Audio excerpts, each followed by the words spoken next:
नमः शिवाय। ओम नमः शिवाय। विश्वनाथ भगवान की जय। महाकालेश्वर भगवान की जय। ओंकारेश्वर भगवान की जय। त्र्यंबकेश्वर महादेव की जय। कपालेश्वर महादेव की जय। गोदावरी महारानी की जय। सप्तशृंगी माता की जय। सीताराम सरकार की जय। कुबेरेश्वर महादेव की जय। हर हर महादेव। हर हर महादेव। हर हर महादेव। हर काशी विश्वनाथ ओगड़दानी त्रिकालदर्शी कैलाशी अविनाशी भगवान शिव, जिनकी पुनीत पावन शिव महापुराण की कथा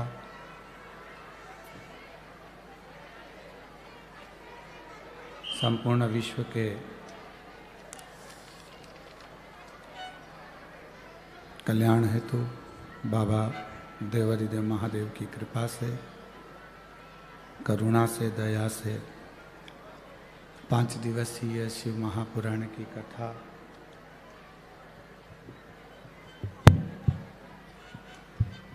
भगवान देवाधिदेव महादेव की कृपा से जो चल रही है।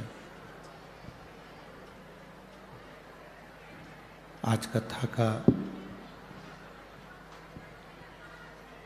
चतुर्थ दिवस है।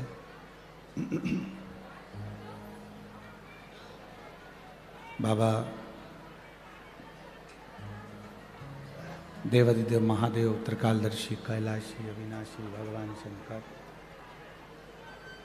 करुणा सागर जो नित्य संपूर्ण विश्व का कल्याण करने वाले हैं,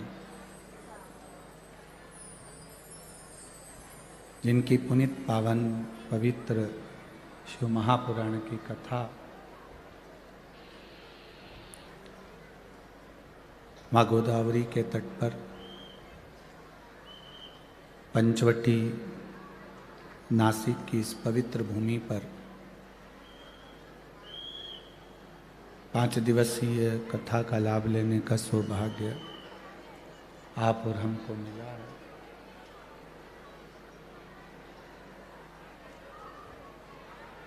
कार्तिक का महीना, दामोदर मास, और ये भगवान की अविरल शिव महापुराण की कथा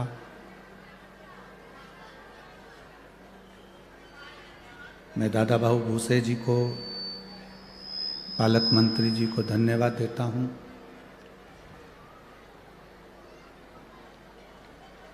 आविष्कार जी को धन्यवाद देता हूँ, जिन्होंने इस कथा का आयोजन, आवाज सेट नहीं है, कथा का आयोजन संपूर्ण विश्व के कल्याण हेतु इस नासिक माँ गोदावरी के तट पर आयोजित किया।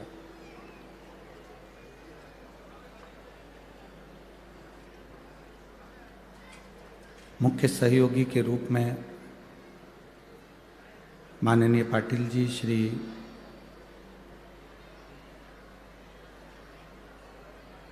जो मुख्य यजमान का भी पद ग्रहण करे हैं,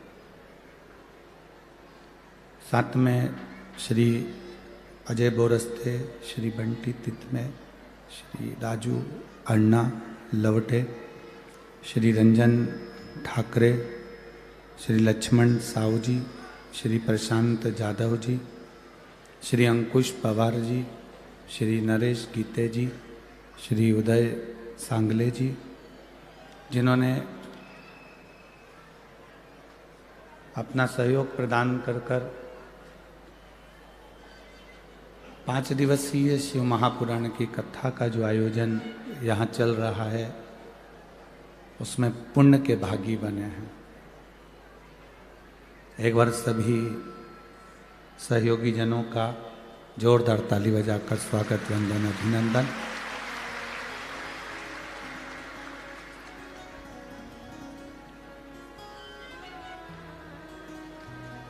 शिव कथा कहती है अपने जीवन में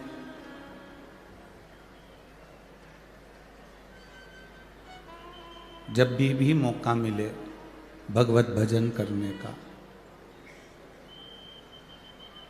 जब भी मौका मिले नाम स्मरण करने का,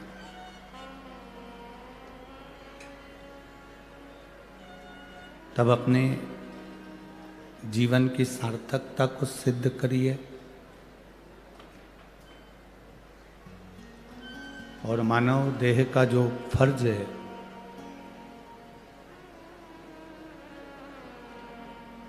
किसी के काम आना, किसी को सही मार्ग बताना। साइड के साउंड ऑन चालू करो, आवाज ना आ रही। किसी को सतमार्ग पर चलाना, ये बहुत जरूरी है।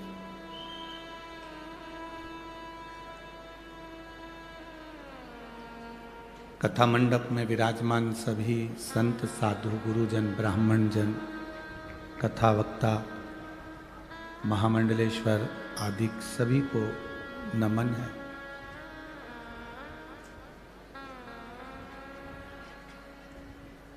यदि मनुष्य का शरीर मिले, मानव की देह मिले, उधर के साउंड चालू करवाओ भाई।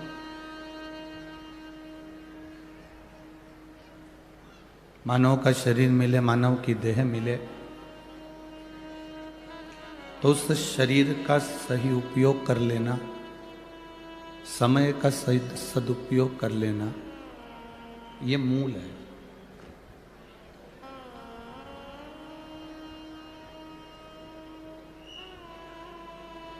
तुम्हारे मोबाइल का बैलेंस कोई भी डलवा सकता है। तुम जिससे कहोगे कि मेरा मोबाइल का बैलेंस खत्म हो गया, मैं तुझे पैसे दे दूंगी, तो मेरा बैलेंस डलवा दे, वो डलवा देगा। बेटे से कहोगे तो बेटा डलवा देगा, बेटी से कहोगे तो बेटी डलवा देगी, रिश्तेदारों से कहोगे तो रिश्तेदार डलवा देंगे।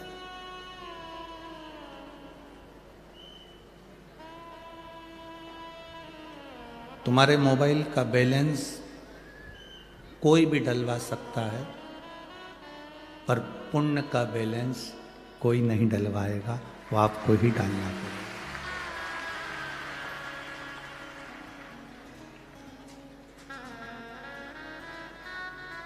आपका पुण्य आपको स्वयं करना, आपके दुख को आपको स्वयं काटना। ना तो सियोर वाला महाराज आकर आपका दुख काटेगा, ना दुनिया का कोई महाराज आपका दुख काटेगा। आपका दुख स्वयं को काटना। पेट भरने के लिए पड़ोसी कितना भी भोजन कर ले, पर आपका पेट आप खाओगे तो भर आएगा।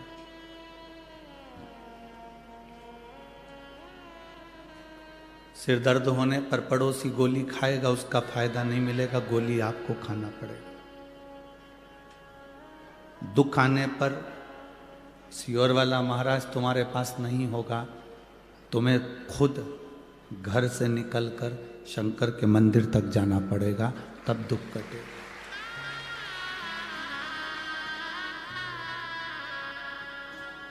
वो गुरु दूसरे होते होंगे जो तुमको अपने पास बुलाते होंगे, तुमसे कहते होंगे कि हमारे पास बैठो। पर शिव महापुराण की कथा में शंकर भगवान की कथा कहती है, देवी जी के मंदिर में बैठने की जगह होती है, राम जी के मंदिर में बैठने की जगह होती है, दत्त के मंदिर में बैठने की जगह होती है, दुनिया के सारे मंदिरों में बैठने की जगह होती है, पर शंकर के मंदिर में बैठने की जगह नहीं होती।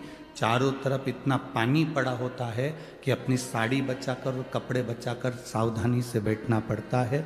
और दूसरा व्यक्ति पानी शिव को चढ़ाने की जगह तुम पे चढ़ा के चले जाए, उससे पहले निकल कर अपने घर चले जाओ।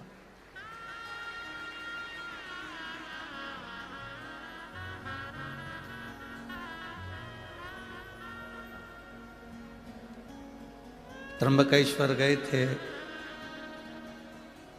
कल, तो सुबह सुबह जल्दी जल्दी पहुंच गए। माताएं लोटा भर के जल चढ़ाने त्र्यंबक बाबा को जा रही होंगी। अब वो भीड़ भड़का किसी को बताया तो था नहीं, पर फिर भी इतनी भीड़ हो गई। वो पूरे पानी के लोटे, सुबह सुबह तो ठंड, और ऊपर से उन्होंने उंडेल दिए हम तक। अब कोई इधर से धक्का मारे, कोई उधर से धक्का मारे, और पानी पूरा ऊपर। शिव का मंदिर एक ऐसा मंदिर होता है जहां बैठने की भी जगह नहीं होती, क्योंकि शंकर कहते हैं मेरे पास बैठकर तुम अपना समय बर्बाद मत करो। जैसे मैं तब साधना में लगा हूं, भगवान के भजन में लगा हूं, अपने घर जाकर तुम भी भगवान की भक्ति में लग जाओ, भजन में लग।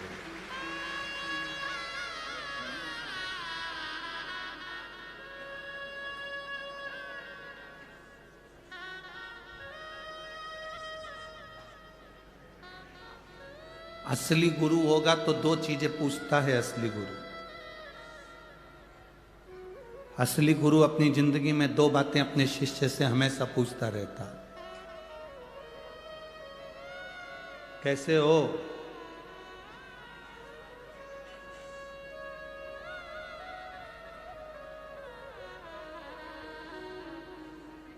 फिर वो कहेगा गुरु जी थोड़ा सा जीवन में कष्ट चल रहा है, तो गुरु फिर दूसरी बार कहेगा मंदिर जाना चालू करा? नहीं। दो चीजें गुरु जरूर कह देता है, एक तो कैसे हो, और दूसरा आपने मंदिर जाना प्रारंभ किया, मंदिर जा रहे हो, भगवान की शरणागति की ओर आगे बढ़े कि नहीं बढ़े।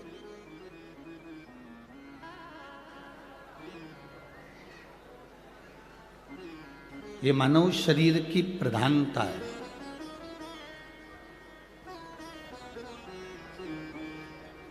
आपको और हमको जो मनुष्य का शरीर मिला है, इसको हम व्यर्थ ना गंवाने दें। कहीं इधर उधर जाकर समय बर्बाद ना किया जाए।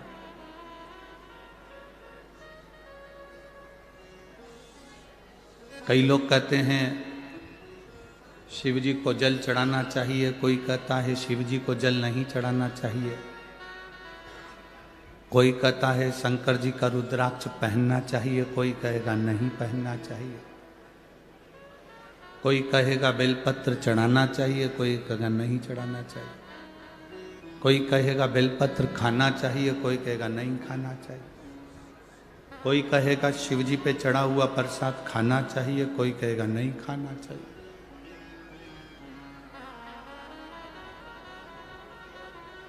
तुम किसकी सुनोगे? बहुत सारे संसार में लोग आते जाएंगे, तुमको नया नया ज्ञान देते जाएंगे, तुम भटकते जाओ। दुनिया के लोग चाहते हैं कि तुम अगर कोई सतमार्ग पर चल रहे हो, सत जगह पर चल रहे हो, अच्छी जगह पर चल रहे हो, अच्छे मार्ग की ओर चल रहे हो, तो तुम उस मार्ग से हटो।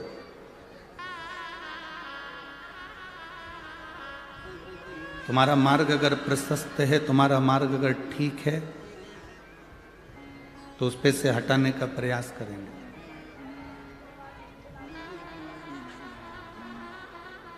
हम दुनिया के लोगों से एक ही बात कहना चाहते हैं, जब आप गूगल को सर्च करते हैं, यूट्यूब चैनल पर जाते हैं, या आप मोबाइल पर जाते हैं और सर्च करते हैं, तो उसमें बहुत सारी बात विवाद चलती रहती है। एक महाराज कुछ कह दिए, दूसरे महाराज ने उसकी टांग खींच दी, दूसरे ने कहा, तीसरे ने उसकी टांग खींच दी, तीसरे ने कहा, चौथे ने उसकी टांग खींच दी।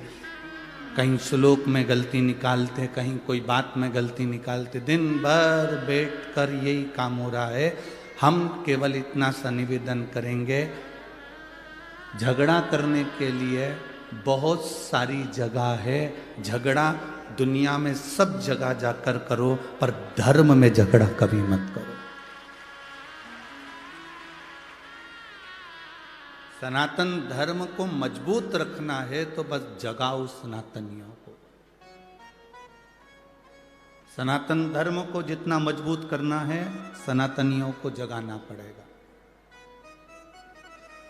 अगर सनातनी नहीं जागेंगे तो आने वाले समय में आप किसी गांव में, नगर में, शहर में बैठकर भगवान का भजन नहीं कर पाओगे। सनातनी नहीं जागेंगे तो आप इतनी लाखों की संख्या में पहुंचकर कहीं कथा नहीं सुन पाओगे। सनातन धर्म रहेगा तो तुम कथा तक पहुंचोगे।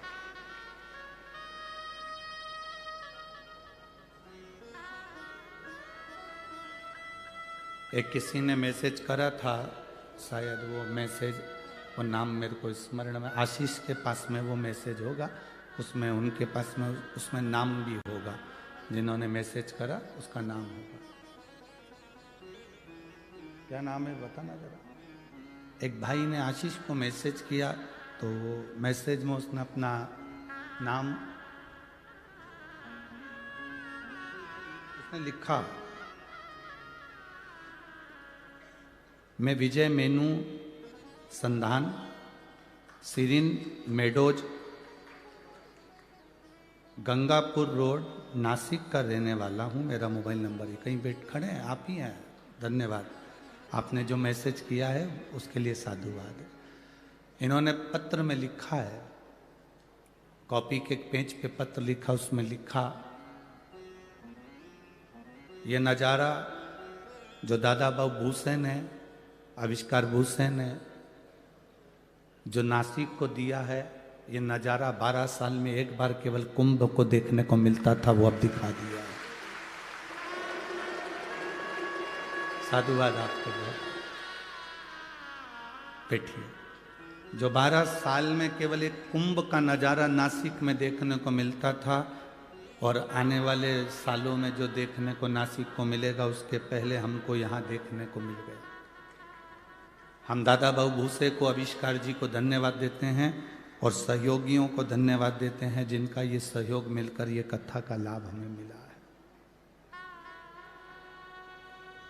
सनातन धर्म नहीं रहेगा तो फिर आप और हम कथा या सत्संग या प्रवचन नहीं कर पाएंगे, हम किसी को जगा नहीं पाएंगे।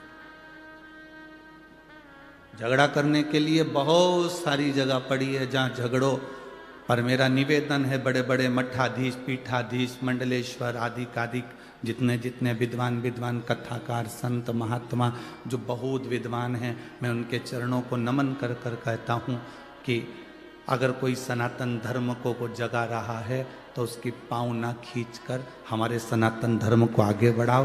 धर्म के मार्ग पर झगड़ा मत करो, धर्म के मार्ग पर झगड़ा मत करो, बाकी की सब दूर करो। तुम्हारा मन पड़े जहां झगड़ों पर, धर्म में नहीं।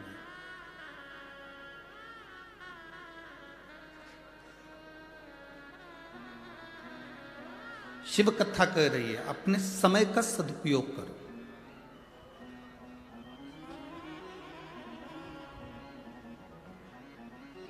सुख ढूंढने के लिए हमें दूसरी जगह नहीं जाना है। कई माताएं कहती हैं, मेरे बेटे की शादी हो जाए, मेरी बहू आ जाए, वो मुझे सुख देगी। जिनकी आ गई उनसे पूछ लो कितना दे रही है। फिर किसी ने कहा, बस मेरे घर में एक बेटा हो जाए, मुझे सुख देगा। जिनके घर में बेटे हैं उनसे पूछो कितना सुख दे रहे हैं। सवेरे कुत्ते की चेन पकड़कर कुत्ता घुमाते हैं, पर माँ बाप को नहीं घुमाते हैं। किस सुख की कल्पना कर रहे? किस सुख की कल्पना? बड़ा मकान बन जाएगा तो सुख मिल जाएगा? ना ना ना। एक बार कपड़े धो के ऊपर चढ़ी, 3 दिन में नीचे उतरेगी, पूरे सुखा कर। चढ़ जाए बहुत बड़ी बात है, बाल्टी लेकर। खुशी तो इतनी हुई, 4 मंजिल का मकान है गुरुजी, 4 मंजिल का। एक बार हमने कहा कपड़े धो के ले जा ऊपर। 4 बार सीढ़ी पे बैठ के हाँ पड़ी भर रही, आवाज लगा रही, आजा बाल्टी ले चल। इतने में बहू ने कहा, मेरे से तो नहीं बने, तू ही जा डुकरिया ऊपर। सुख देखा, दुख मिल रहा। सुख की कल्पना ही क्यों कर रहे हो? बहू सुख देगी, बेटा सुख देगा, पैसा सुख देगा, गाड़ी सुख देगी, बंगला सुख देगा, पड़ोसी नातेदार रिश्तेदार सुख देंगे। अरे सुख जब हमारा खुद का शरीर हमको नहीं दे रहा, कभी घुटना दुखे, कभी कोहनी दुखे, कभी आँख दुखे, कभी कान दुखे, कभी छींक आ जाए, कभी खांसी चल जाए, कभी कमर दुख जाए, तो खुद का शरीर सुख नहीं दे रहा तो दूसरा क्या खाक सुख देगा? अपना शरीर अपने को सुख नहीं दे रहा है इतना, तुम लोगों का शरीर दे रहा हो तो बात दूसरी। खुद का शरीर सुख नहीं देता, 2-3 दिन अच्छा रहता है, कहीं आंख दुखने लगती है तो दवाई डालो, कान दुखे तो दवाई डालो, घुटना दुखे तो बाम लगाओ, आइडेक्स लगा लो, कोहनी दुख रही, हाथ दुख रहा, कभी सोते सोते गर्दन रह गई। एक हमारे आश्रम में भी है, कुबेरेश्वर धाम पर एक भैया ऐसा ही है, उसका हर 3-4 दिन में गर्दन रह जाती, 8 दिन तक ठीक ही नहीं होती, टेढ़ा ही चलता।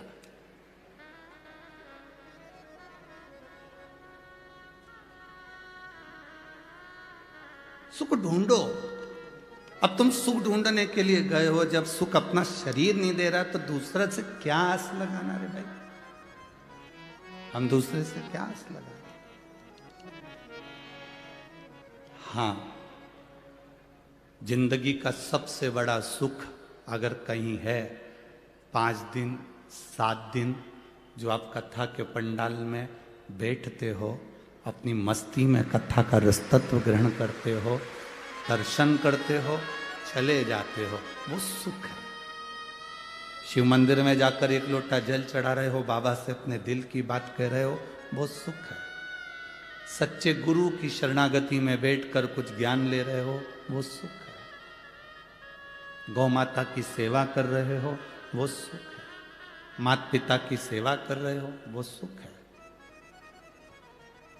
टेंशन को छोड़कर अपनी पत्नी अपने बच्चों के साथ भले गरीबी की जिंदगी जी रहे पर खुश होकर जी रहे, वो सुख है, उसको सुख कहते हैं। अमीर को सुख मिलता है गले में सोने की चैन से। काय से सुख मिल रहा है? जम के बोलो जरा। गले में सोने की चैन से। और गरीब को सुख मिलता है आराम से गद्दे पे सोने से। नींद भरपूर आ जाए, चैन की नींद आ जाए, समझ लो दुनिया के सबसे बड़े सेठ तुम हो। 4 गोली खाकर सोना पड़ रहा है तो भिखारी से बदतर हो। 4 गोली खाकर अगर सोना पड़े, थायराइड की गोली, बीपी की गोली, शुगर की गोली, नींद की गोली, 4-4, 5-5 गोली रात को खा के सोना पड़ रहा है, और तुम कह रहे हो मैं सेठ हूं। काय का सेठ? प्रथम सुख निरोगी काया। दुनिया का सबसे बड़ा सुख है आपकी काया अच्छी रहना चाहिए। तो आप बड़ा पाव भी खाओगे तो पच जाएगा, नहीं तो बड़ा अलग पाव अलग जाएगा। काहे का मतलब? शरीर में सुख नहीं और तुम अन्य सुख की बात कर। लाखों का धन भले तुम्हारे घर में हो, और अगर तुम 4-5 गोलियां रोज की खाकर सो रहे हो तो तुम सुखी नहीं हो। धन से कभी कोई संसार का व्यक्ति सुखी नहीं हुआ, उसको आत्मा से और मन से सुखी होना पड़ेगा, अपनी चित्तवृत्ति से सुखी होना पड़ेगा। भगवान नारायण बैकुंठ में रहते हैं, लक्ष्मी जी से कहते हैं मुझे जगत की चिंता है। भगवान ब्रह्मा सरस्वती के साथ ब्रह्मलोक में रहते हैं और ब्रह्माणी से कहते हैं मुझे जगत की चिंता है। इंद्रलोक में रहते हैं और कहते हैं मुझे अपने सिंहासन की चिंता है। गरुण वरुण 33 कोटि देवी देवताओं को देखिए, सबको चिंता लगी हुई है। केवल एक देव अधिदेव महादेव एक ऐसे हैं जिनको विश्वनाथ कहते हैं। उनको विश्व की चिंता नहीं, विश्व को अपना परिवार समझकर संभाल कर चलते हैं। तुम विश्व से मतलब रखते हो तो विश्वनाथ छूट जाता है। जिस दिन तुमने विश्वनाथ को अपना बना लिया, उस दिन विश्व स्वयं तुम्हारा हो जाए। हम चिंता में क्यों ग्रसित हैं? क्योंकि हम परिवार को अपना समझते हैं। हम चिंता में क्यों ग्रसित हैं? क्योंकि बेटे को हमने अपना समझा, बेटी को हमने अपना समझा, रिश्तेदारों को हमने अपना समझा। माता सीता एक तिनके को भी अगर उखाड़ कर रावण के सामने करती है तो ये सोचती है कि मेरा भाई है। हम शंकर भगवान के दरवाजे पर जब भी जाएं, हम शिव के द्वार पर जब भी जाएं, हम भगवान की चौखट पर जब भी जाएं, तब हमारी चित्त वृत्ति में ये रहना चाहिए, भगवान देवादिदेव महादेव के सामने पहुंचते से तुम्हारे भीतर ये होना चाहिए कि तुम किसी दूसरे के पास जल चढ़ाने नहीं आए हो, अपने पिता से अपने मन की बात कहने के लिए शंकर की चौखट पर आए हो। शिव की चौखट पर हम अपने दिल की बात कहने के लिए, अपने मन की बात कहने के लिए, हम किसी दूसरे से कहने नहीं आए।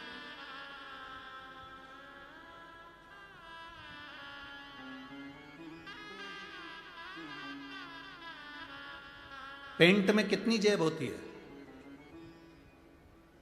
आप लोग पहनते हो ना, हमने भी पहना है बचपन में। कितनी जेब होती है? 2। पहले की शर्टों में कितनी जेब होती थी? जम के बोलो। 2। टी शर्ट में 2 जेब, पैंट में 2 जेब, चड्डा में 2 जेब। 2 जेब पैंट में है, शर्ट में है, टी शर्ट में है। 2 जेब क्यों देते हैं? 2 जेब इसलिए देते हैं कि एक जेब में तुम मोबाइल रख लो, एक जेब में तुम पैसा रख लो, पर दूसरी जेब में रुद्राक्ष या माला या भगवान का नाम रखकर चलना। एक जेब में तुम दुनिया की सामग्री रखो, मना नहीं है। एक जेब में तुम दुनिया की वस्तु रखो, मना नहीं है। पर दूसरी जेब में एक बेलपत्र या तुलसी की माला या रुद्राक्ष की माला या भगवान का नाम दूसरी जेब में, या गीता रामायण अपनी दूसरी जेब में, शंकर की अनुमोदन, शंकर की भक्ति को रखकर चल।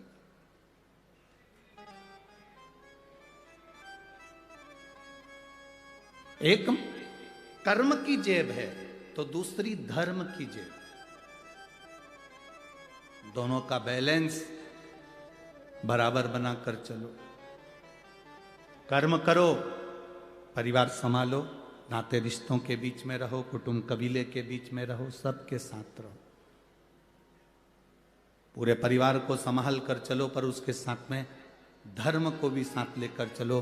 बच्चों में संस्कार देते चलो, भगवान की भक्ति प्रदान करते चलो।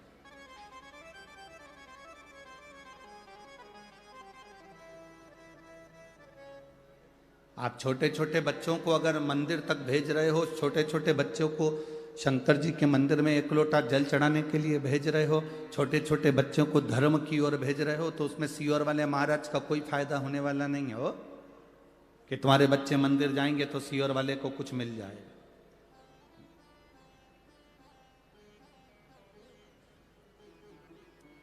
सीहोर वाले महाराज ने तो एक बात कही कि अपने पड़ोस के मंदिर में जाओ। बोलो, बोला कि नहीं बोला? बार बार कि अपने पास के मंदिर में जाओ, अपने नजदीक के मंदिर में जाओ। अगर तुम कुछ चढ़ाओगे भी तो वो मंदिर को मिलेगा, उसमें सीहोर वाले महाराज का लाभ नहीं।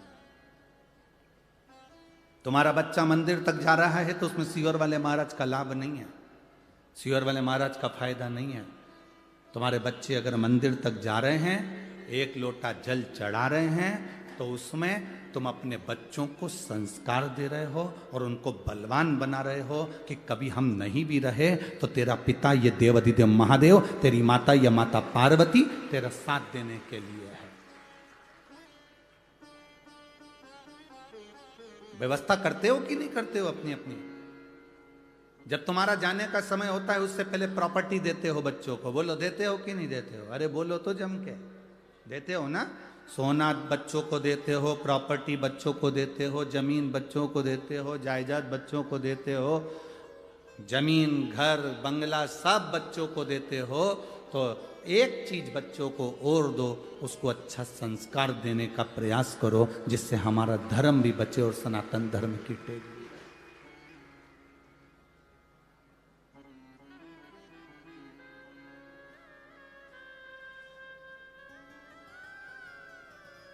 सुबेरे सुबेरे से चिल्लाकर हर मां अपने बच्चे से कहती है, जा दूध की थैली लेके आ,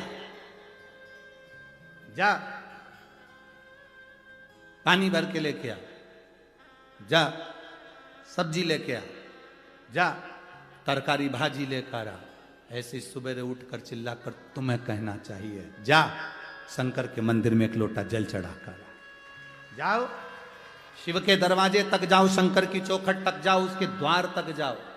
उसके दरवाजे तक अगर तुम चले गए, जल चढ़ाकर अगर आ गए, तो वो भी एक ना एक दिन तुम्हारे दरवाजे पर खड़ा मिलेगा। इसलिए तुम उसकी चौखट तक जाते रहो, उसके दरवाजे तक जाते रहो। खूब पढ़ाओ बच्चों, तुम्हारी कैपेसिटी जितनी है उससे दुगना बच्चों को पढ़ाओ। और बच्चों से भी कहेंगे तुम्हारी कैपेसिटी से ज्यादा तुम विद्या का अध्ययन करो, अपनी मेहनत करो, अपना कर्म करो, पर कर्म के साथ में धर्म को भी साथ लेकर चलो। मेहनत करते रहो और बाबा का गुणगान भी करते रहो कि मैं अकेला नहीं हूं, मेरे विद्याध्ययन में मैं अकेला नहीं हूं, मेरे कंपटीशन एग्जाम में मैं अकेला नहीं हूं।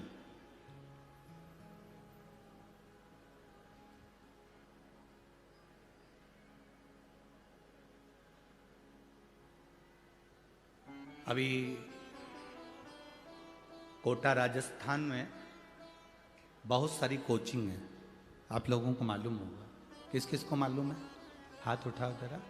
ठीक, कोटा राजस्थान में बहुत सारी कोचिंग है, बहुत सारी कोचिंग क्लासेस हैं। बच्चे वहां कोचिंग करने के लिए जाते हैं,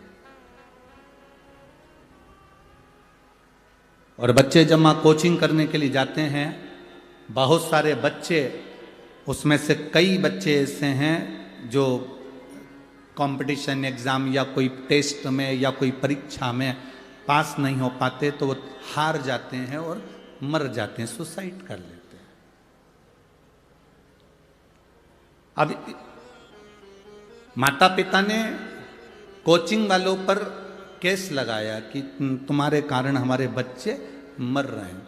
पर सही मायने में देखा जाए तो बच्चे के ऊपर प्रेशर जितना टीचर का नहीं होता, उससे ज्यादा प्रेशर घर वालों का होता है कि पढ़ना पड़ेगा, करना पड़ेगा, ये करना पड़ेगा, इतना कर कर आना पड़ेगा, और तुझे इस एग्जाम में पास होना पड़ेगा। बच्चे को इतना प्रेशर दे दिया, इतना प्रेशर दे दिया कि बच्चा सोचता है कि अब मैं घर कैसे जाऊं, वापिस कैसे जाऊं, मेरा रिजल्ट अगर बिगड़ गया तो मैं घर कैसे जाऊं। तो बच्चा अपना प्राण त्याग देता।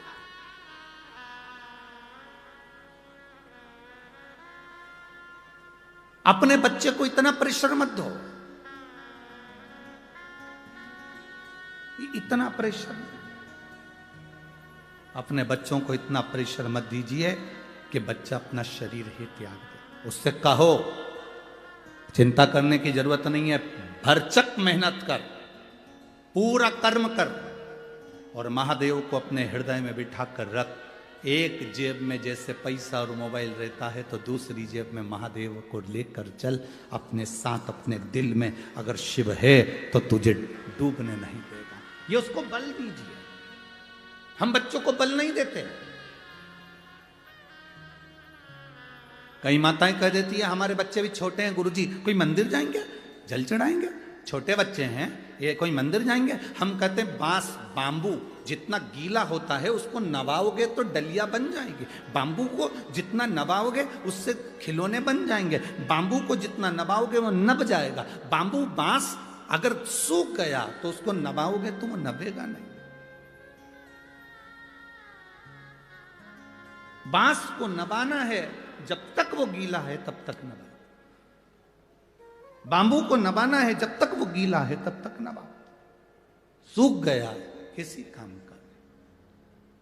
संस्कार दीजिए बच्चों को, जिससे बच्चे आगे की ओर बढ़े। महाराज, संत, सज्जन और सती, आप भी बोलिए कितने?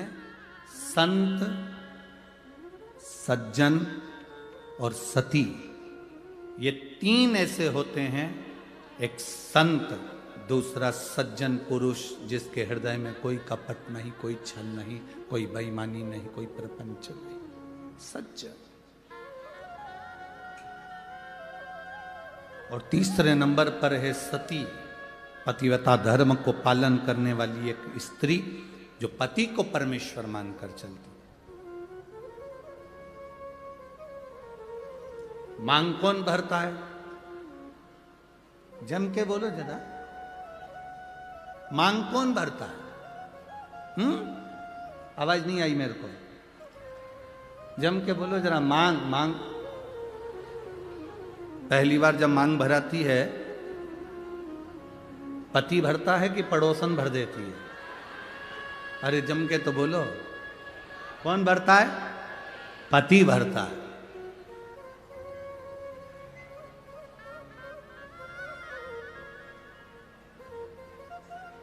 तुम्हारी मांग भरता कौन है? पति। पहली बार मांग किसने भरी? पति ने। क्यों भरी? वो वहां पर बैठे हुए पंडित जी जो तुम्हारी शादी करा रहे थे, ब्याह करा रहे थे, उनसे पूछना था कि ये मांग में सिंदूर पति भर रहा है, इसका मतलब क्या होता है? इसका क्या मतलब है मांग भरने का?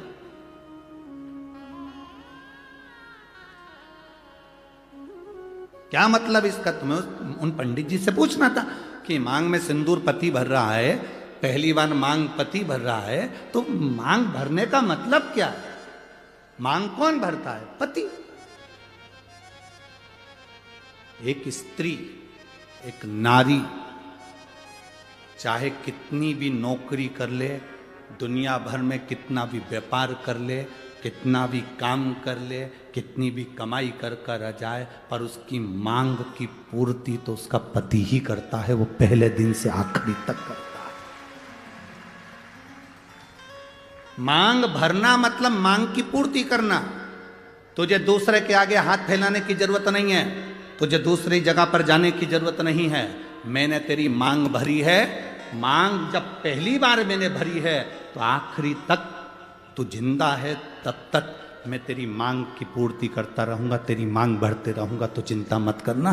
थोड़ी दुख, थोड़ी तकलीफ, थोड़ा कष्ट जिंदगी में आ सकता है, थोड़ी गरीबी जीवन में आ सकती है, थोड़ा सुख जीवन में आ सकता है, थोड़ा कष्ट जीवन में आ सकता है। कष्ट आए तो यह मत सोचना कि मांग कोई और भर देगा। ना, मांग मैंने भरी है, मैं तेरा पति हूँ। जिंदगी में कैसा भी दुख आएगा, मांग मैं ही भरूंगा, तुझे साथ लेकर चलूंगा और फिर अपन पार उतर जाएंगे। अपने को टेंशन नहीं लेना। मांग भरने वाला पति है, मांग पूरी करने वाला पति है। आप कितना भी व्यर्थ विचार करते में पड़ जाओ।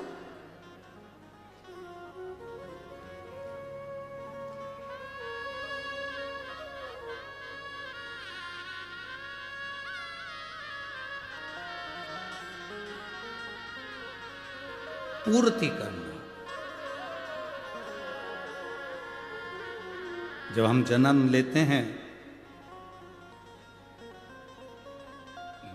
हमको नहीं मालूम रहता कि हमारे माता पिता कौन।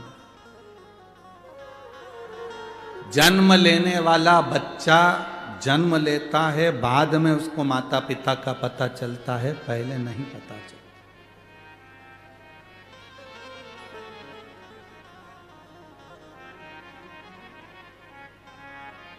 जन्म के समय पर तुम्हारे घर में गुलाब जामुन रखी है, पर जन्म लिया बच्चा गुलाब जामुन नहीं खाता। नासिक के बच्चे खाते हो तो बात दूसरी, वो बात दूसरी। जन्म लिया बच्चा, तुम्हारे घर में बेसन कितना रखा है, गुलाब जामुन कितनी रखी है, मैदा कितना रखा है, रवा कितना रखा है, शक्कर कितनी रखी, गुड़ कितना रखा, घी कितना रखा। जन्म लिया बच्चा कुछ नहीं खाता। केवल जन्म लिया बच्चे के लिए जन्म के बाद सबसे जरूरी अगर कुछ होता है तो वो माँ का दूध होता है, माता का दूध। तुम्हारे यहां जन्म लिए बच्चे लड्डू पेड़ा खाएं तो बात दूसरी। जन्म लिए बच्चे के लिए जन्म के बाद बच्चा जब जन्म ले लेता है, घर में ढेर सारा सामान पड़ा होता है, पर बच्चे के लिए वो कीमती से कीमती सामान भी ठोकर है, उसके लिए कुछ मतलब नहीं। उसके लिए माँ का दूध कीमती है। जैसे जन्म लिए बच्चे के लिए दुनिया की सारी सामग्री रखी है, पर केवल माता का दूध उसके लिए आहार है। उसी तरह मरने वाले व्यक्ति के प्राण छूट रहे हों और उसके रिश्तेदार उसको आके हीरे की अंगूठी पहनाए, जीजा जी तुम चिंता मत करो, लो हीरे की अंगूठी पहनो। जीजा जी वेंटिलेटर पर पड़ा हुआ ऑक्सीजन खींच रहा, और ये उसको गुलाब जामुन, रसगुल्ला, इमरती, भजिया, पकोड़ा खिलाएं तो वो खाएगा।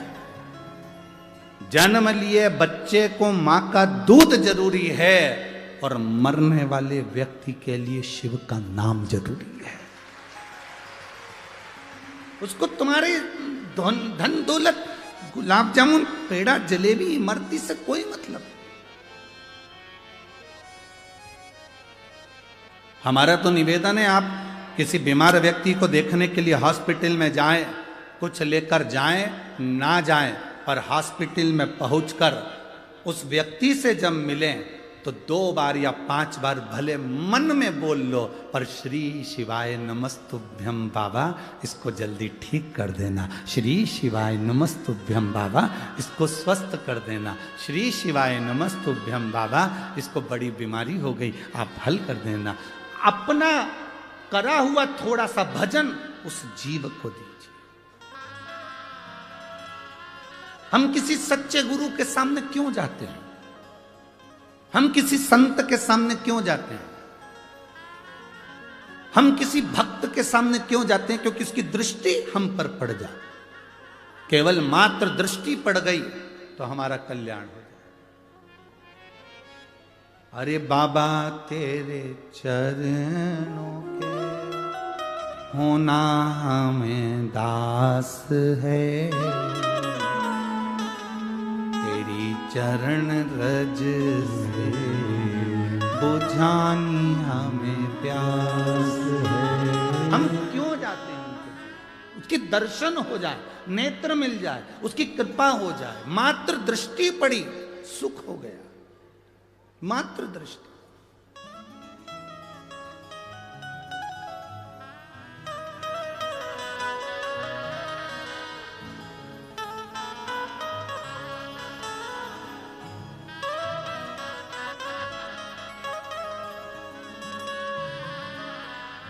केवल दृष्टि मात्र से सुख का बहन हो जाता है। केवल दृष्टि मात्र से।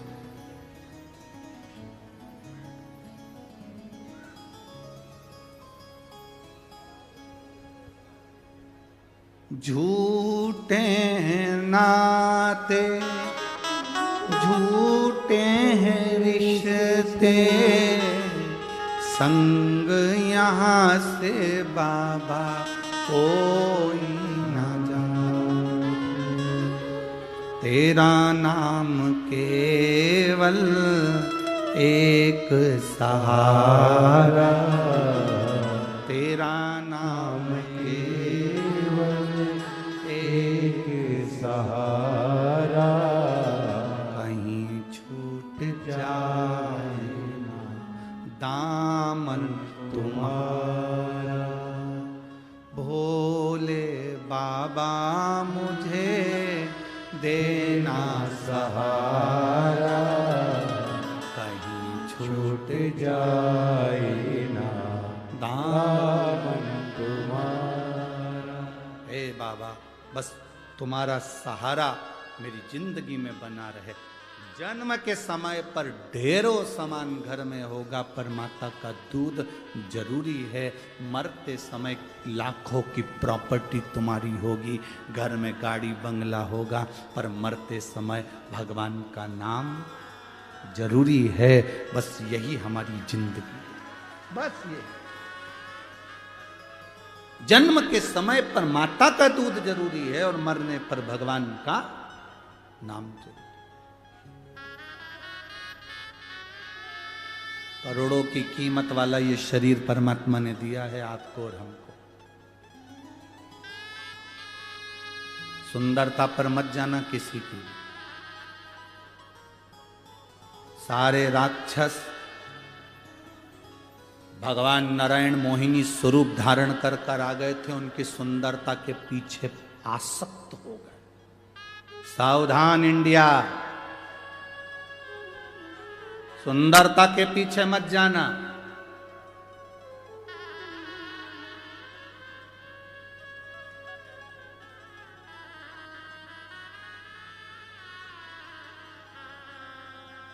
बिल्कुल सुंदरता के पीछे मत जाओ।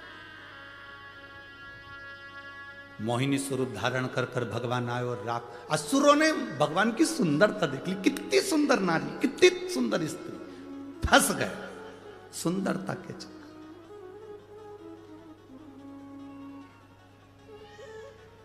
सुंदरता के चक्कर में फंस गए।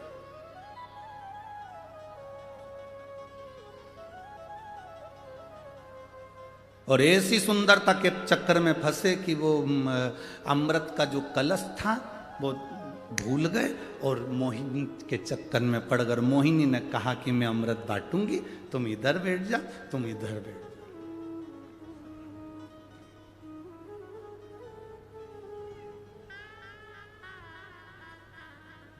वैसे तो तुम सब समझदार हो,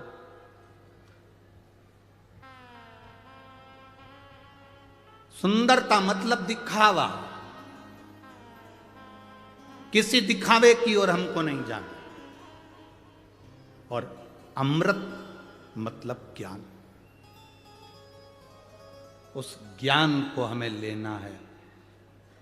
कई बहुएं दिखने की घनी सुंदर होए और मालूम पड़े 24 घंटा मुंडा से मेंढक जड़े। 24 घंटा कई मतलब सास भी बोलती हैं फिर बहू बहुत अच्छी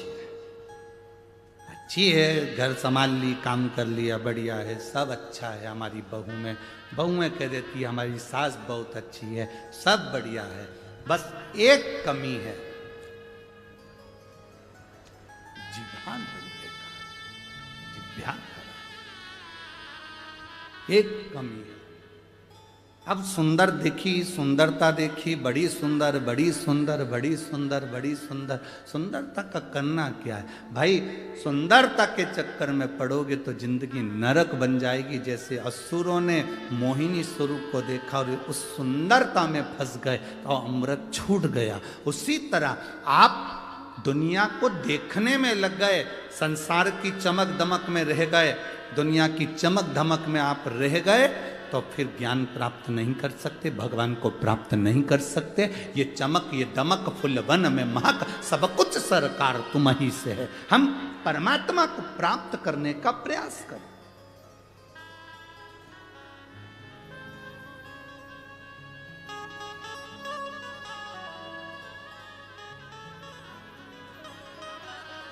हम उस ईश्वर को प्राप्त करने का प्रयास करें। तारकासुर असुर था, राक्षस था। तारकासुर का अंत षडानंद कार्तिकेय के द्वारा होना था। असुर है, राक्षस है, वर मांगा था उसने, अगर मरूंगा पहले तो मुझे अमर कर दो। तो ब्रह्मा जी ने कहा अमर तो नहीं हो सकते, तो फिर वर दीजिए। क्या वर? मरूं तो शंकर भगवान के पुत्र के द्वारा मरूं। अच्छा, एक एक राक्षस को देख लो तुम, इनकी डिमांड बड़ी सुंदर थी। जितने जितने राक्षस थे इनकी डिमांड बड़ी सुंदर थी। अपन यहीं से उठाओ ना, पंचवटी से। रावण की बहन आई थी, आते से राम जी से कह रही थी तुम सम पुरुष न मो सम नारी।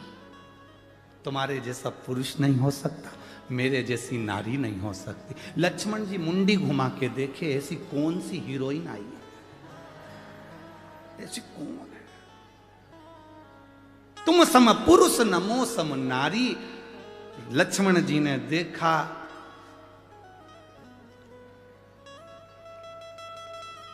लक्ष्मण जी समझ गए ये तुम सम पुरुष नमो सम नारी और रावण के पूरे कुल पे चला देगी आरी। ये कोई साधारण नारी? अभी रुक जा। आते से कहा उसने, एक एक असुर को देखो, एक एक राक्षस को, उसने डिमांड कितनी सुंदर करी। डिमांड देखिए, उसने सुपनखा ने आते से कहा तुम सम पुरुष नमो सम नारी। तुम्हारे जैसा पुरुष नहीं होगा, मेरे जैसी नारी नहीं होगी। क्या चाहती हो? बस मैं तुम्हें अपना बनाना चाहती हूँ। दुनिया की पहली राक्षसी थी जो परमात्मा से सीधे जाकर कहती है तुम मेरे हो जाओ और मैं तुम्हारी हो जाऊं।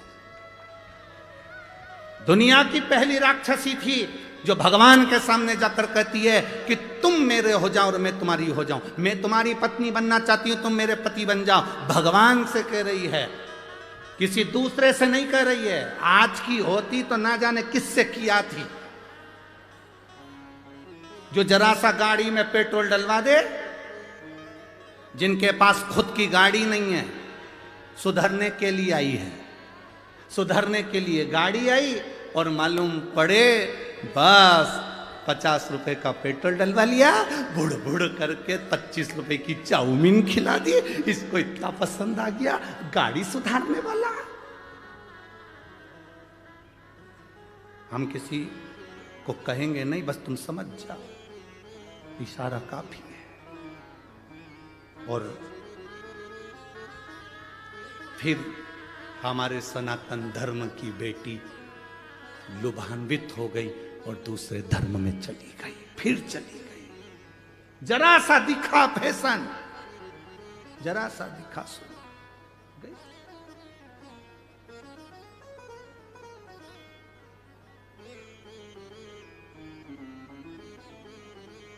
फिर चली।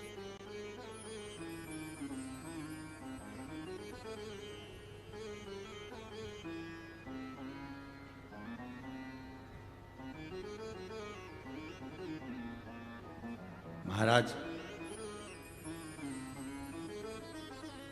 आज इस व्यासपीठ से एक बात जरूर महाराष्ट्र के लिए कहना चाहूंगा, महाराष्ट्र की धरा के लिए कहना चाहूंगा कि इस धरा पर कुछ समय बाला साहब ठाकरे को और रहना था तो ये महाराष्ट्र प्रथम आनंद में पहुंचा। यहां आज अगर संत साधु सन्यासी तपस्वी साधक इस महाराष्ट्र की पवित्र भूमि पर सबसे ज्यादा संत हैं, इस महाराष्ट्र की भूमि पर सबसे ज्यादा संत जन्मे हैं, इस महाराष्ट्र की भूमि पर सबसे ज्यादा संत साधु सन्यासी तपस्वी साधक उपासकों ने तप किया है, इस महाराष्ट्र की भूमि पर सबसे ज्यादा संत साधु सन्यासियों ने भगवत भजन किया है, इस महाराष्ट्र की भूमि पर सबसे ज्यादा संत साधु सन्यासी तपस्वी साधक उपासकों ने अपनी उपासना करी है, इस महाराष्ट्र की भूमि पर सबसे ज्यादा संतों ने अपना कीर्तन, अपना भगवत भजन, अपना स्मरण इस महाराष्ट्र की धरा पर, इस पवित्र भूमि पर किया है। सबसे ज्यादा इस महाराष्ट्र की पवित्र भूमि पर संतों ने जो जो गुणगान किया, इस गुणगान को और बढ़ा देते हैं अगर वो अब होते तो और बढ़ा देते। संत साधु सन्यासी तपस्वी साधक का एक आनंद है। रस तत्व की प्राप्ति जीवन का एक सुख, भगवत भजन का एक सुख हमारे जीवन का एक आनंद देगा। क्यों भटक रहे हैं? हम सुंदरता की ओर आकर्षित ना हो, हम किसी की बॉडी शॉडी को देखकर आकर्षित ना हो। भगवान से प्रार्थना करना, भगवान मेरा विवाह मेरी बेटियों से निवेदन है, तुम भगवान से प्रार्थना करना मेरा विवाह जहां हो मेरे माता पिता की मर्जी से हो और संस्कार घर में मेरा विवाह हो, संस्कार सनातन धर्म में मेरा विवाह हो। मैं जिस धर्म की हूं, मैं शंकर को जल चढ़ाती हूं, शिव को एक लोटा पानी चढ़ाती हूं, मेरा पति भी ऐसा मिलना चाहिए जो शंकर के मंदिर तक मुझे लेकर जाए, मुझे छोड़ कर आए, दर्शन करा कर लाए, गोमती गोदावरी का स्नान कराते लाए। मेरा पति भी मुझे ऐसा तो श्रेष्ठता। धर्म की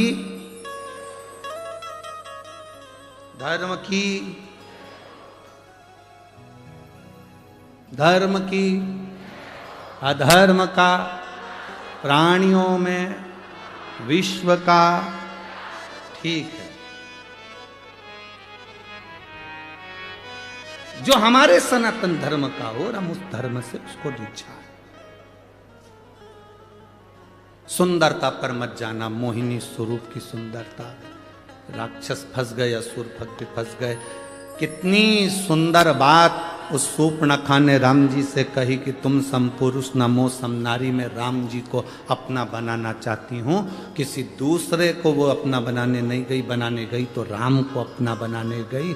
हम सबसे अगर ज़्यादा ज्ञानवान थी तो शूर्पणखा थी, जो भगवान को अपना बना रही है। हम दुनिया को अपना बनाते हैं पर भगवान को अपना नहीं बनाते, पर शूर्पणखा भगवान को अपना बना रही है। वो विद्वान है, ज्ञानवान है, वो भगवान को अपना बना रही है।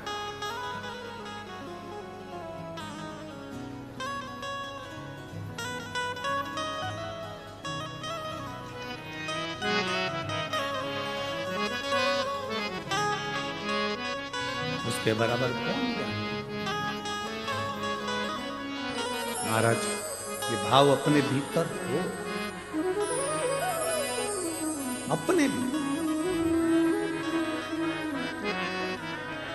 बहुत देर तक शूर्पणखा राम जी को तकती रही, बहुत देर, बहुत देर तक। वो कहे ना, जरा देर ठहरो राम हो, जरा देर ठहरो राम, तमन्ना नहीं है अभी हमने जी भर के देखा नहीं है। शूर्पणखा राम जी को देख रही, राम जी शूर्पणखा की ओर निगाह कर कर देखे। राक्षसी है, एक असुरी है, राक्षस प्रवृत्ति है और मुझे अपना बनाना चाहती है। जब एक राक्षस परमात्मा को अपना बनाने की बात करता है, एक एक राक्षसों की डिमांड देखिए। तारकासुर मांग रहे हैं कि शंकर के पुत्र द्वारा मेरे प्राण छूटे। क्या चाहते हैं? शिव जी शादी करें, उनके बच्चे हों। ये तारकासुर जैसा सुर चाहता है। क्या मांगा? कंस ने देवकी का अष्टम पुत्र मृत्यु का कारण बना। देवकी का अष्टम पुत्र। क्या मांगा? रावण ने। भगवान स्वयं संसार में सांसारिक मनुष्य बनकर आए और प्राण छूटे। जितने राक्षस हुए, हिरण्यकशिपु ने क्या मांगा? ना नीचे मरू, ना ऊपर मरू, ना अंदर मरू, ना बाहर मरू, ना अस्त्र से, ना शस्त्र से, ना दिन में, ना रात में, ना नर से, ना पशु से, ना 12 महीने में मरूं। जगत के कल्याण के लिए 12 महीने से अधिक कर दिया, अधिक मास ला दिया। किसी रूप में ना मरूं तो नरसिंह भगवान प्रकट हुए। जरा विचार करिए कि हमारे हित के लिए राक्षसों ने उनकी मृत्यु भी मांगी तो अपने संसार के हित के लिए मांगी, संपूर्ण विश्व के कल्याण के लिए मांगी।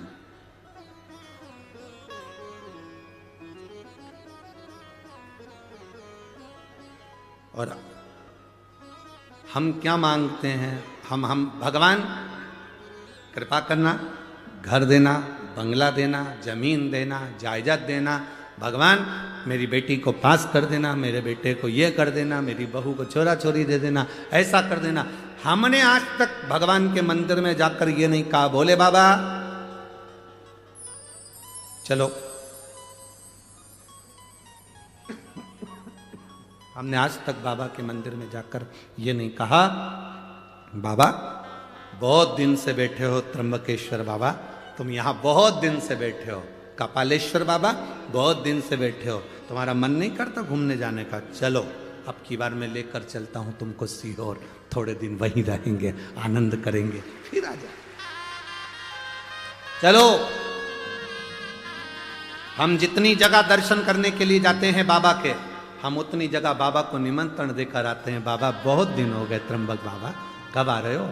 जल्दी आ जाओ। माँ पार्वती जी को साथ लेकर आना, गणेश जी को, रिद्धि सिद्धि को लेकर आना, पूरे खानदान समेत आना, अकेले मत आना।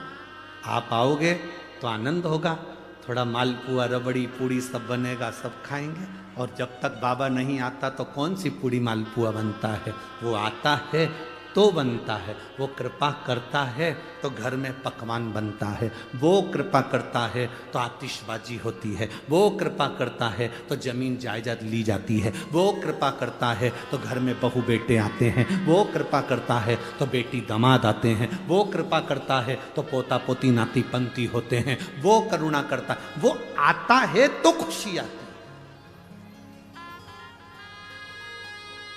यहां पर भी आप कथा में आए हो ना, जितने लोग कथा श्रवण करने के लिए आए हो, बाबा से कहकर जाना आज प्रदोष बाबा का भारी कितना, हम तो फिर कहेंगे नासिक वालों तुमने कजन ना जाने कितने कितनी गोदावरी की डुबकी लगाई होगी रे, सारा पुण्य इकट्ठा करके बैठे होगे और कथा का आनंद ले रहे हो। जरा विचार करो, दामोदर मास कार्तिक का महीना और सुंदर पचवीगन का समय, देव दीपावली कथा, इधर एकादशी बीच में पड़ गई, आंवला नवमी पड़ गई और मालूम पड़े प्रदोष पड़ गई, सारी तिथि भी अच्छे से अच्छी ले ली तुमने, कथा का भी तत्व तुम ग्रहण कर रहे हो और बाबा से प्रार्थना तुम कहकर जाना, बाबा मेरी झोली में इतना धन देना, इतनी संपदा देना, मैं भी जिंदगी में एक बार शिव महापुराण की कथा करवाऊं, आप मेरे गांव आओ,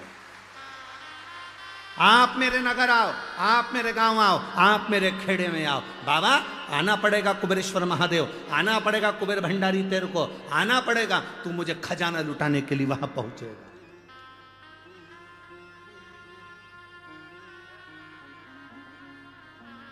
तुझे आना पड़ेगा। जब हम जिद पकड़ेंगे तो क्यों ना हो, हम जिद पकड़ते ही नहीं है। तारकासुर देखा, शिव जी के लिए वर मांग लिया कि मेरे प्राण, मेरे जब प्राण छूटे मेरे, अगर भगवान शंकर के पुत्र के द्वारा छूटे। महिषासुर की बहन ने कौन सा वर मांगा था, आप लोगों ने कथा सुनी थी ना, महिषासुर की बहन महिषी ने वर मांगा था कि शंकर और विष्णु के संतान के द्वारा मेरे प्राण छूटे। कौन हो गए थे, जम के बोलो, अय्यप्पा स्वामी। अब किसने वर मांग लिया, तारकासुर ने, मेरे प्राण छूटे भगवान शंकर के पुत्र द्वारा।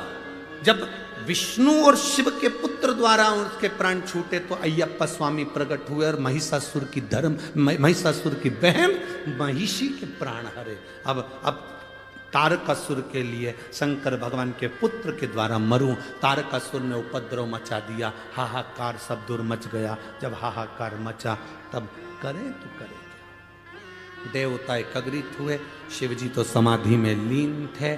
क्यों? क्योंकि सती मैया जलकर भस्म हो चुकी थी, तो बहुत ज्यादा मन ठीक नहीं था, साथ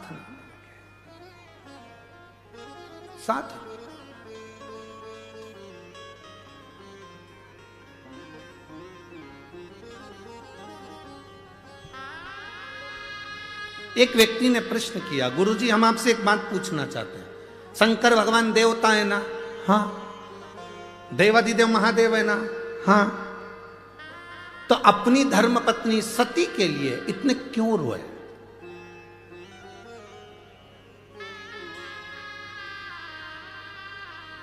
हमने कहा मृत्यु लोक में रहता है मेरा देवादिदेव महादेव।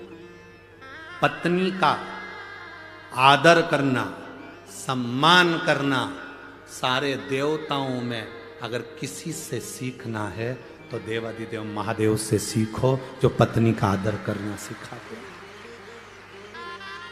पत्नी का आदर करना अगर कोई सिखाते हैं तो देवादिदेव महादेव सिखाते हैं।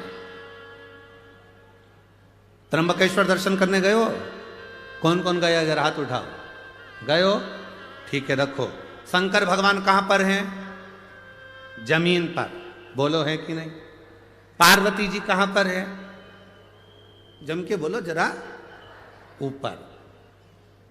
जाओ, कपालेश्वर का दर्शन करने गए हो, शंकर भगवान कहां है? जमीन पर। पार्वती जी कहां है? ऊपर। कभी नारायण लक्ष्मी जी के दर्शन करे होंगे तो लक्ष्मी जी कहां रहती हैं? नारायण के चरण के पास। ब्रह्माणी कहां रहती है? ब्रह्मा जी के पास में। पर केवल देवादिदेव महादेव एक ऐसे हैं जो अपनी धर्म पत्नी को भी ऊंचे स्थान पर रखते हैं कि तू ऊंची रहे। नारी का आदर करना अगर कोई सिखाते हैं तो मेरे शंकर सिखाते। स्त्री का सम्मान करना अगर कोई सिखाते हैं तो मेरे देवादिदेव महादेव सिखाते। नारी का सम्मान क्या होता है, स्त्री का सत्कार क्या होता है, नारी के एक भाव जो प्रकटता है वो शिव समझाते हैं, वो शंकर का।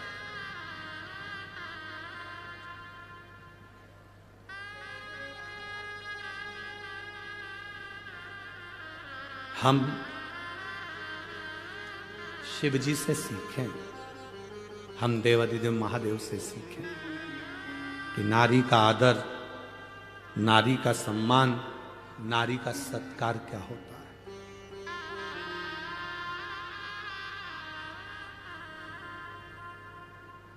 पत्नी मर गई, धर्म पत्नी चली गई, माता सती चली गई, शिव जी समाधि में लीन हो गए, तब साधना में लीन।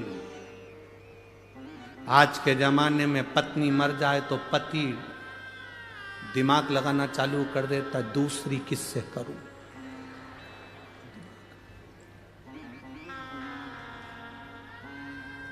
पंद्रह 16 20 साल के बच्चे हो गए, लड़कियां कॉलेज पढ़ रही और इसको शादी करने की डाई लगा लगा के।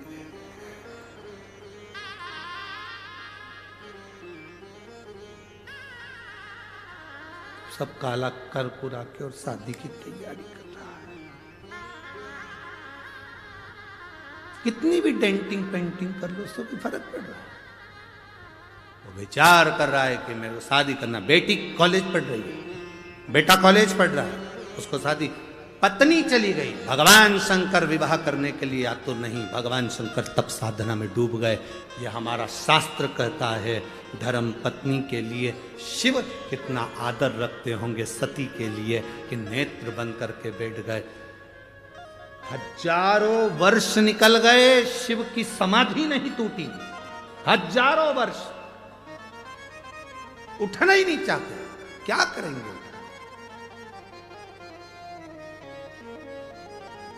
और ये रोज पत्नी चले जाए तो मोबाइल पर ब्याहशादी.com निकाले। ये ठीक है, 68 साल की तो मैं भी तो 76 का। ठीक,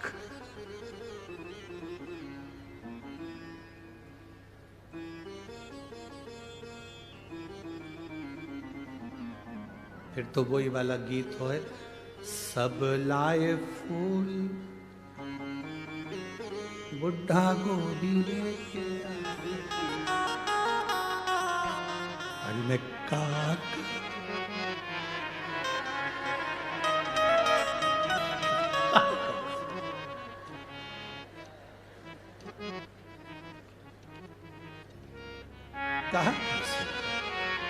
अरे भाई, शिव कृपा शंकर की उदारता कहती है, मेरे शिव जैसा माता का, स्त्री का, महिला का आदर करने वाला कोई दूसरा नहीं। शिव जो आदर करते हैं स्त्री का, वैसा आदर कोई नहीं कर सकता। इसलिए शंकर भगवान स्त्री का आदर करते हैं, इसलिए केवल एक शिव जी की आरती ऐसी होती है जिसमें सारे देवताओं का गुणगान आ जाता है।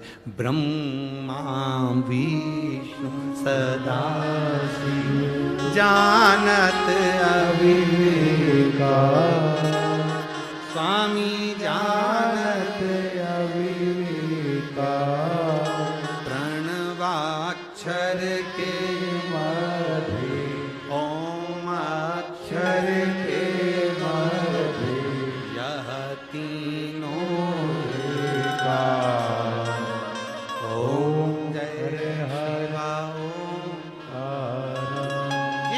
तत्व है।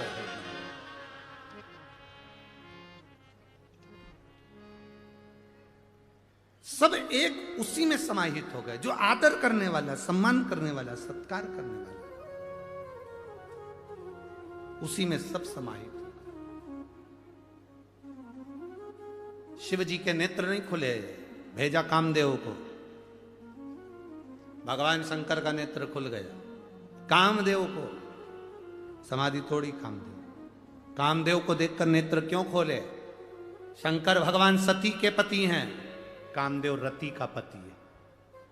शंकर भगवान का साड़ू भाई है, शंकर जी की पत्नी की बहन का पति। रिश्तेदार आए तो उठकर मिलना चाहिए। कमरे में पड़े हो और तुम्हारे रिश्तेदार तुम्हारे घर के हॉल में बैठे हैं, तुम टीवी देख रहे हो, मोबाइल देख रहे हो और रिश्तेदार आकर घर में बैठे हैं, तुम उनका आदर नहीं कर रहे। एक दिन तुम्हारी जिंदगी में ऐसा आएगा कि तुम्हारा भी कोई आदर नहीं करेगा। इसलिए रिश्तेदार आए अपने कमरे से बाहर निकल कर आओ, आदर करो। सास के रिश्तेदार आए तो 4 बहुएं हैं तो चारों बहुओं को आना चाहिए। ससुर के रिश्तेदार आए चारों बहुओं को निकल कर आना चाहिए। बड़ी बहू के रिश्तेदार आए तो तीनों बहुओं को निकल कर आना चाहिए। छोटी बहू के रिश्तेदार आए तो बड़ी बहुओं को निकल कर बाहर आना चाहिए। घर में किसी के भी रिश्तेदार आए, घर का प्रत्येक व्यक्ति उनको श्री शिवाय नमस्तुभ्यम कहने के लिए बाहर आना चाहिए। रिश्तेदार किसी के भी,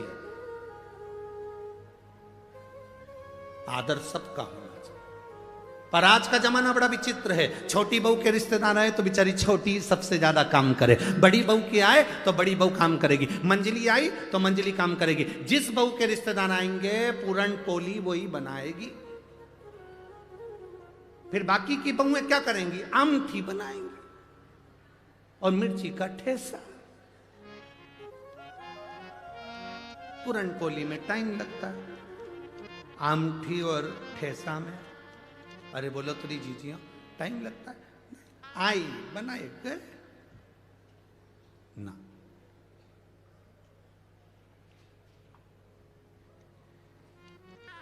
घर में कोई आए, भगवान शंकर के रिश्तेदार आ गए, कामदेव को भेजा समाधि तोड़ने के लिए। शिव जी नेत्र खोल लिए, क्योंकि मेरे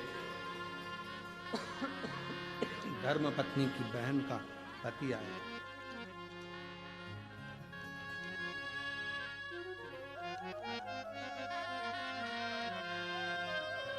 मेरी धर्म पत्नी की बहन का पति आया।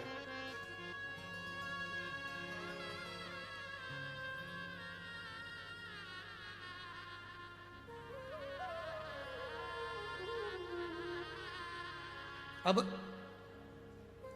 शिव जी मेरे ओघड़दानी, त्रिकालदर्शी, कैलाशी, अविनाशी सामने खड़े। कामदेव जलकर भस्म हो गया, रति रोने लगी, मेरा पति। शिव जी कहते हैं चिंता मत करो, तुम्हारा पति अनंग वैश्यधारी मिलेगा। भगवान के पौत्र के रूप में तुम्हारा पति प्राप्त हो। क्यों चिंता करो? पुत्र के रूप। इन्होंने तो नेत्र खोले, पर दुनिया के लोगों को थोड़ा सा शंकर भगवान के प्रति भाव उत्पन्न हो गया। नारद जी ने जाकर भगवान विष्णु से कह दिया कि मैंने कामदेव पर विजय प्राप्त कर ली, पर शंकर भगवान कामदेव पर विजय प्राप्त नहीं करे। मैंने विजय प्राप्त करी पर शंकर भगवान कामदेव पर विजय प्राप्त नहीं करे। भगवान विष्णु के नयन में जल भर गया, क्योंकि शंकर जी की निंदा करने वाला और सुनने वाला महापापी होता है। किसी सतगुरु की अगर कोई निंदा करे, कोई संत की कोई निंदा करे, कोई भगवत प्रेमी शंकर का कोई भक्त हो और उसकी कोई निंदा करे, तो उस समय पर अपने कानों को बंद कर लो और उठ के चल दो। अगर कोई बोल रहा है तो जवाब जरूर दो, उसको उत्तर जरूर दो कि तेरा क्या बिगाड़ा जो तू निंदा करने में लगा है, निंदा करने में लगी है। कभी तुझसे मिला, कभी तुझसे मिली, क्यों निंदा करते? किसी शिव भक्त की निंदा करना, सुनना महापाप की गिनती में। भगवान विष्णु ने शंकर जी की निंदा सुनी थी, इसलिए उनको घोड़े का मुंह लगा था, हयग्रीव अवतार हुआ था। नारद जी ने शंकर जी की निंदा करी थी, इसलिए बंदर का मुंह लगा था। शिव की निंदा करने वाला, शंकर की निंदा सुनने वाला, शिव भक्त की निंदा करने वाला, सुनने वाला महापापी की गिनती में ना करिए। भला किसी का कर ना सको तो जम के बोलो जरा, बुरा किसी का मत करना। आप अच्छा नहीं कर सकते, कोई बात नहीं, मत करो, पर बुरा तो ना करिए। अरे तुम क्या जानते हो, हम तो उनको अच्छे से पहचानते हैं, बहुत बेकार व्यक्ति। अच्छा, तेरे साथ क्या बेकार करा वो बताओ। बहुत बेकार व्यक्ति। उनके पास तो इतनी गाड़ी आ गई, इतना बंगला आ गया, इतनी दौलत आ गई, इतना धन आ गया, इतनी सत्ता आ गई। गाड़ी घोड़ा दौलत सत्ता दिख रही है, पर उस व्यक्ति ने जो जमीन पे से धक्के खा खा कर जो आगे बढ़ा, उसकी मेहनत किसी को नजर नहीं आती कि वो कहां तक पहुंचा है। उसकी मेहनत दिखना चाहिए।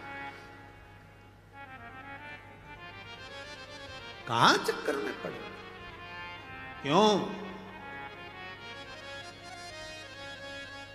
बहुत मिलेंगे तुमको शिव की निंदा करने वाले भी। हमें निंदा से मतलब नहीं, हमें शिव की भक्ति से मतलब रखना है, हमें शंकर के गुणगान से मतलब रखना, हमें शंकर के भजन से मतलब रखना है, इसके सिवा कुछ नहीं। मेरी जीजियों, मेरे जीजाओं, मेरी बेटियों, मेरे बेटाओं, शिव महापुराण की कथा में आप लाखों की संख्या में आए हो। आज कथा का चौथा दिन है। कल कथा सुबह 8 बजे से 11 बजे तक हो जाएगी।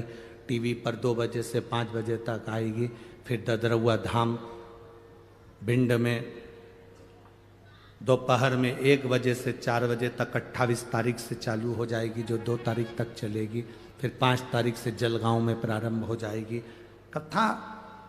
आप जितने लोग कथा सुनने आए हो, बस एक निवेदन है, अगर झोली पसार कर आए हो ना, तो इतना सा अपने अंदर याद रखना कि हमें ना तो कभी शंकर की निंदा सुनना है और ना कभी हमें शंकर की निंदा करना है। हमसे बन जाएगा, हम लोटा भर जल चढ़।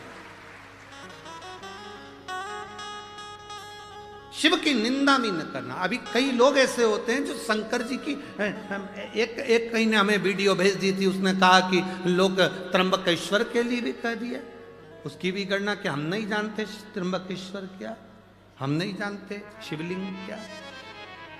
हम कहते हैं, जो कहते हैं त्र्यंबक को नहीं जानते, शिवलिंग को नहीं जानते, हम तो ये कहते हैं वो अपने बाप की और माँ की औलाद ही नहीं है जो त्र्यंबक और शिवलिंग को नहीं पहचानते। त्र्यंबक को नहीं जानना। अरे भारत की भूमि पर ये 12 ज्योतिर्लिंग जगत गुरु शंकराचार्य जी द्वारा निर्मित 4 पीठ,